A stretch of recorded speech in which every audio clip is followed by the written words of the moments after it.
जय हिंद दोस्तों, प्रचंड क्लासेस में आप सभी का स्वागत है। आज हम दृष्टि आईएएस द्वारा दिया गया क्विज जो कि जुलाई मंथ के तीसरा क्विज है, मतलब ये आप समझ लीजिए तीसरे सप्ताह का है। तो चलिए इस पे आधारित कुछ करंट अफेयर के महत्वपूर्ण क्वेश्चन देखते हैं। LUCA अंतिम सार्वभौमिक सामान्य पूर्वज के संबंध में निम्नलिखित कथनों पर विचार कीजिए।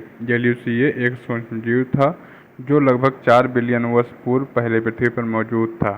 फाइलोजेनेटिक्स ने खुलासा किया है कि पृथ्वी पर सभी जीवन एक सामान्य आनुवंशिक वंश का साझा करते हैं और LUCA से जुड़ा हुआ है। ऐसा माना जाता है कि यह हाइड्रोथर्मल वेंट में रहता था जो अभी भी समुद्र तल पर पाए जाते हैं और जिन्हें अलौकिक जीवन के लिए संभावित माना जाता है। तो बताइए कि इसमें से सही कौन है? 1, 2, 2 या 3, 1 और 3 या 1, 2 और 3 तीनों।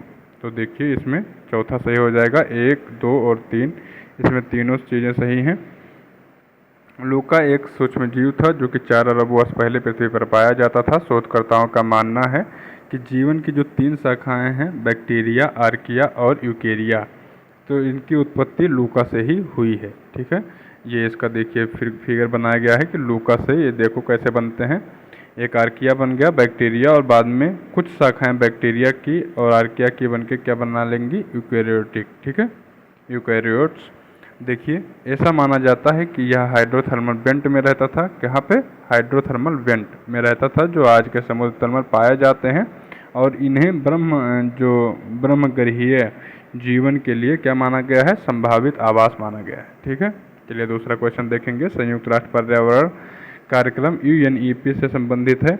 इसकी स्थापना 5 जून 1972 में स्टॉकहोम के मानव पर्यावरण में आयोजित सम्मेलन में परिणाम स्वरूप हुई थी। यह उत्सर्जन अंतर रिपोर्ट, वैश्विक पर्यावरण आउटलुक, फ्रंटियर श्रृंखला और स्वास्थ्य ग्रह में निवेश करना रिपोर्ट जैसी रिपोर्ट प्रकाशित करता है। इसमें से बताइए कौन सा सही है? 1 सही है, 2 सही है, 1, 2 दोनों सही हैं, या ना 1 ना 2 कोई नहीं सही है। तो आपका 1 और 2 दोनों सही है। आइए इसका विश्लेषण देखते हैं। 5 जून 1972 को इसकी स्थापना हुई थी जब स्टॉकहोम सम्मेलन हुआ था। इसके परिणाम स्वरूप इसकी स्थापना हुई। संयुक्त राष्ट्र सभा में 5 जून को विश्व पर्यावरण दिवस के रूप में नामित किया, जो मानव पर्यावरण का स्टॉकहोम सम्मेलन का पहला दिन था। ठीक है, UNEP उत्सर्जन अंतर रिपोर्ट, वैश्विक पर्यावरण आउटलुक, फ्रंटियर्स और स्वस्थ ग्रह के निवेश करें जैसी रिपोर्ट प्रकाशित करता है। तो ये आपका दोनों सही हो गया। तीसरा क्वेश्चन है, निधि आधारित उधार दर की सीमांत लागत MCLR के संबंध में निम्नलिखित आधार पर कथनों पर जो है कुछ कथन दिए गए हैं, उन पर आपको आंसर बताना है। MCLR एक अधिकतम उधार दर है जिससे ऊपर बैंक को उधार देने की अनुमति नहीं है। MCLR व्यवस्था के तहत बैंक सभी ऋणियों के ऋण को निश्चित या अस्थिर ब्याज दरों पर देने के लिए स्वतंत्र है। इसका आप सही आंसर बताइए कौन सा है? केवल 1, केवल 2, 1 और 2 दोनों, ना 1 ना ही 2। वीडियो को पॉज कीजिए, आंसर को सोचिए और बताइए। ठीक है, हम आंसर बता रहे हैं। इसमें से जो है आपका हो जाएगा केवल 2। ठीक है, केवल 2, पहला गलत हो जाएगा। क्यों? आइए देखते हैं। तो जो MCLR है यह न्यूनतम उधार दर है, मतलब इससे नीचे कोई दर जैसे 4% हो गई कि MCLR अगर 4% तय कर दिया गया तो उससे नीचे कोई भी बैंक किसी को ऋण नहीं दे सकता है। 4% मिनिमम देना ही पड़ेगा ऋण। ठीक है, ब्याज दर हर एक ऋण को जो ऋण लेगा। ठीक है, तो इससे नीचे कोई भी बैंक किसी को ऋण नहीं दे सकता है। MCLR व्यवस्था के तहत बैंक सभी श्रेणियों के ऋण निश्चित या अस्थिर ब्याज दरों पर देने के लिए स्वतंत्र है। तो ये आपका सही हो जाएगा और दूसरा हो जाएगा गलत। ठीक है, चलिए भारत में विशेष रूप से कमजोर जनजातीय समूह PVTG के संबंध में निम्नलिखित कथनों पर विचार कीजिए। PVTG अन्य पिछड़ा वर्ग OBC का एक उपवर्गीय है जिसे अधिक असुरक्षित माना जाता है। स्थिर या घटती जनसंख्या PVTG स्थित निर्धारित करने के मानदंडों में से एक है। इसमें से सही आंसर बताना है। केवल 1, केवल 2, 1 और 2 दोनों, ना 1 ना 2। तो इसमें से हमारा आंसर होगा केवल 2। क्या होगा? केवल 2। क्यों? क्योंकि आइए देखते हैं इसका विश्लेषण। पीवीटीजी जो है ये ओबीसी समूह से नहीं जुड़ी हुई है, ये जुड़ी हुई है किससे? अनुसूचित जनजातियों से। ठीक है, तो अनुसूचित जनजातियों की एक उप श्रेणी है जो कि भारत में पूरी इसकी 75 श्रेणियाँ हैं, 75, जिसमें से 13 उड़ीसा में है, 12 आंध्र प्रदेश में है। तो ये क्वेश्चन पूछा जा सकता है सबसे ज़्यादा कहाँ पर है, तो फर्स्ट पे उड़ीसा में है, ठीक है, और दूसरा कहाँ पे है? आंध्र प्रदेश में। तो सेकंड पे आंध्र प्रदेश है। ये क्वेश्चन आपसे पहले पूछा जा चुका है। ठीक है, अगला क्वेश्चन देखेंगे, भू प्रॉपर्टी की साइंटिफिक डीप ड्रिलिंग प्रक्रिया के संबंध में निम्नलिखित कथनों पर विचार कीजिए। डीप ड्रिलिंग प्रक्रिया आप जानते हैं, जो ज़मीन होता है इसमें गहराई में खुदाई किया जाता है, ड्रिलिंग किया जाता है। ठीक है, तो साइंटिफिक डीप ड्रिलिंग का उद्देश्य टेक्टोनिक्स, भूकंप तंत्र और भूतापीय ऊर्जा क्षमता की समझ को आगे बढ़ाना है। तो ये बात सही हो गई। रूस में कोला सुपर डीप बोरहोल मानव द्वारा किया गया विश्व का सबसे पहला गहरा रंध्र है। इसकी गहराई 12,262 किलोमीटर है। तो ये भी सही है। तो इसमें से आपका एक और दो दोनों सही हो गया। चलिए देखते हैं इसका विश्लेषण। साइंटिफिक डीप ड्रिलिंग में भू प्रॉपर्टी के अत्यंत गहराई तक ड्रिलिंग करना होता है। शोधकर्ताओं को टेक्टोनिक प्लेट की गतिशीलता और महाद्वीपीय प्रवाह का अध्ययन करने में इससे आसानी होती है। भूकंप के उद्गम तथा प्रसार तंत्र के जांच करने एवं उच्च तापमान वाले भूतापीय संसाधनों की क्षमता का आकलन करने की सहायता मिलती है। रूस का एक जगह है कोला, तो कोला में सुपर डीप बोरहोल मानव द्वारा किया गया विश्व का गहरा रंध्र होल है, जिसकी जो गहराई है 12,262 किलोमीटर है, सॉरी। और जो ये कब किया गया था, तो 1970 के दशक में इसको किया गया था। ठीक, अगला क्वेश्चन देखेंगे। भारत में दत्तक ग्रहण मतलब जो दत्तक पुत्र लिए जाते हैं, मतलब गोद लिया जाता है बच्चों को।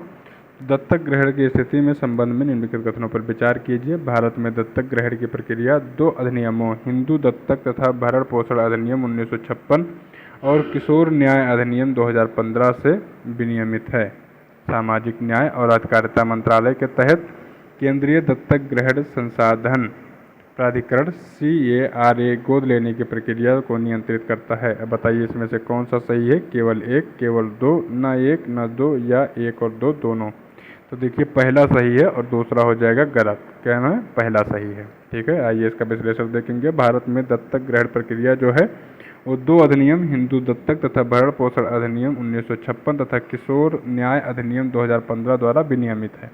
भारत में जो दत्तक ग्रहण प्रक्रिया है इसकी निगरानी विनियमन केंद्रीय दत्तक ग्रहण संसाधन प्राधिकरण CARA द्वारा किया जाता है, जो कि महिला और बाल विकास मंत्रालय का हिस्सा है। महिला और बाल विकास मंत्रालय का हिस्सा है, ना कि सामाजिक कल्याण मंत्रालय का। ठीक, अगला क्वेश्चन देखेंगे। खर्ची पूजा के बारे में निम्नलिखित कथनों पर विचार कीजिए। पूजा में 7 देवताओं को शाही पुजारियों द्वारा औपचारिक रूप से सैदरा नदी में ले जाया जाता है, जिन्हें चंतई के नाम से जाना जाता है।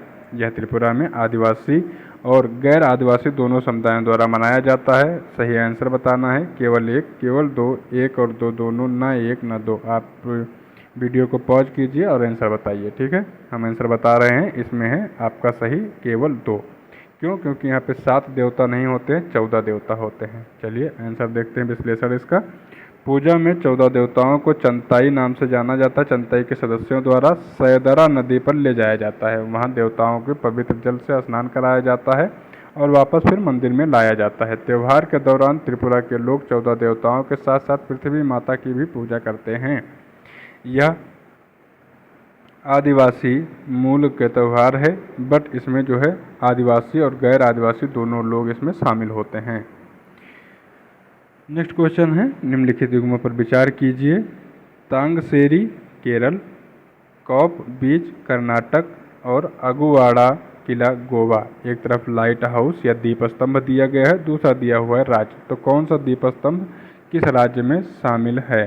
ठीक है, पहला केवल सही है, दूसरा सही है, या सभी 3 सही हैं, या न तो 1 न 2, कोई नहीं सही है। तो इसमें सभी 3 सही हैं। तांगसेरी केरल में है, कॉप बीच कर्नाटक में है और अगुवाड़ा कहाँ पे है? गोवा में है। ठीक है, चलिए इसका जो है देखते हैं विश्लेषण। तो लाइट हाउस कहते हैं किसको है, तो दीप स्तंभ एक प्रकार का टावर या इमारत जैसा अन्य प्रकार के संरचना से लैंप और लेंस से युक्त होता है जिससे प्रकाश उत्सर्जित किया जाता है। ठीक है, तो इसीलिए इसको बनाया जाता है। लाइट हाउस खतरनाक समुद्री तटों पर संकट में जो रेल नाविक होते हैं उन लोगों के लिए बनाया जाता है जिससे वो अपना दिशा पहचान सकें और तट की तरफ लौट आए। ठीक है, भारत में प्रमुख लाइट हाउस दीप स्तंभ कहाँ कहाँ पे हैं, तो Tangasseri lighthouse, Kollam lighthouse और केरल। तो ये केरल का सबसे ऊंचा लाइट हाउस है जिसका निर्माण अंग्रेजों द्वारा किया गया था। इसे सफ़ेद और लाल रंग की पट्टियों से रंगा गया है जिससे यह एक आकर्षक दृश्य बना रहता है। ठीक है, कौंप बीच लाइट हाउस, ये उडुपी लाइट हाउस, ये उडुपी में है, कहाँ पे, कर्नाटक में।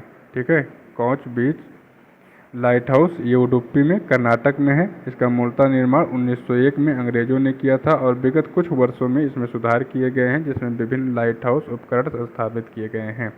अगवाड़ा किला लाइट हाउस ये गोवा में है, पुर्तगालियों द्वारा इसको बनवाया गया था। तो चलिए अगला क्वेश्चन देखेंगे। इसरो के उपग्रह प्रक्षेपण वाहनों में संबंध में निम्नलिखित कथनों पर विचार कीजिए। पीएसएलवी जिसे ध्रुवीय उपग्रह प्रक्षेपण यान या भू समकालिक उपग्रह प्रक्षेपण यान जीएसएलवी की तुलना में भारी पेलोड की कक्षा में स्थापित करने की क्षमता है। पीएसएलवी कई पेलोड की कक्षा में स्थापित करने के सक्षम है और जीएसएलवी को संचार उपग्रहों को लॉन्च करने के लिए डिजाइन किया गया है। इसमें से बताना है सही कौन है, 2 या 3, केवल 3, केवल 1 और 3 या केवल 1। तो इसमें से 2 और 3 सही है, पहला गलत है। क्यों गलत है, आइए देखते हैं। जो जीएसएलवी है वो पीएसएलवी से ज़्यादा भारी है और ज़्यादा पेलोड कक्षा में पहुंचा सकता है और वहां पे कहा क्या गया है कि पीएसएलवी जीएसएलवी से ज़्यादा सक्षम है कक्षा में पेलोड पहुंचाने के लिए। तो यही इसीलिए वो गलत हो जाएगा। पीएसएलवी एकाधिक पेलोड को कक्षा में स्थापित करने में सक्षम है, इसलिए पेलोड फेयरिंग में मल्टी पेलोड एडाप्टर का उपयोग किया जाता है। तो ये बात सही है।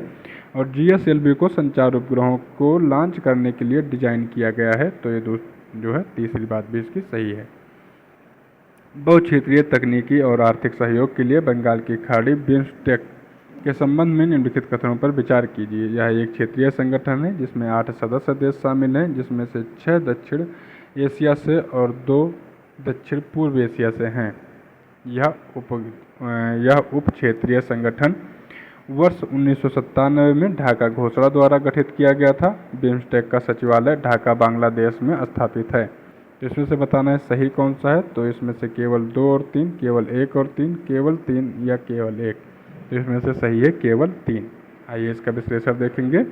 बहुत क्षेत्रीय तकनीकी और आर्थिक सहयोग के लिए बंगाल की खाड़ी पहल बिम्स्टेक एक क्षेत्रीय संगठन है जिसमें 7 सदस्य देश शामिल हैं, न कि 8। ठीक है, वहाँ पे 8 कहा गया है, यहाँ 7 देश शामिल हैं। 5 देश दक्षिण एशिया से हैं। ठीक है, और जिसमें बांग्लादेश, भूटान, भारत, नेपाल, श्रीलंका तथा 2 दक्षिण पूर्व एशिया से हैं, म्यांमार और थाईलैंड। कौन कौन से देश शामिल हैं, बांग्लादेश, भूटान, भारत, नेपाल, श्रीलंका और दक्षिण पूर्व एशिया से म्यांमार और थाईलैंड। ठीक है, यह उप क्षेत्रीय संगठन 1997 में बैंकॉक घोषणा के माध्यम से बनाया गया था, जबकि वहाँ पे कह रहा है कि जो है क्वेश्चन में आपके कहा है कि ढाका घोषणा, इसलिए वो गलत हो जाएगा, जबकि ये बैंकॉक घोषणा के माध्यम से बनाया गया था और बिम्स्टेक का सचिवालय ढाका में है। ये बात सही है, तो आपका तीसरा सही हो जाएगा, बाकी दोनों गलत हो जाएंगे। ठीक है, उम्मीद है आपको ये कुछ अच्छे से समझ में आई होगी और ऐसे ही कुछ पाने के लिए कृपया चैनल को सब्सक्राइब कर लीजिए। मिलेंगे नए क्विज के साथ में, तब तक के लिए नमस्कार, धन्यवाद।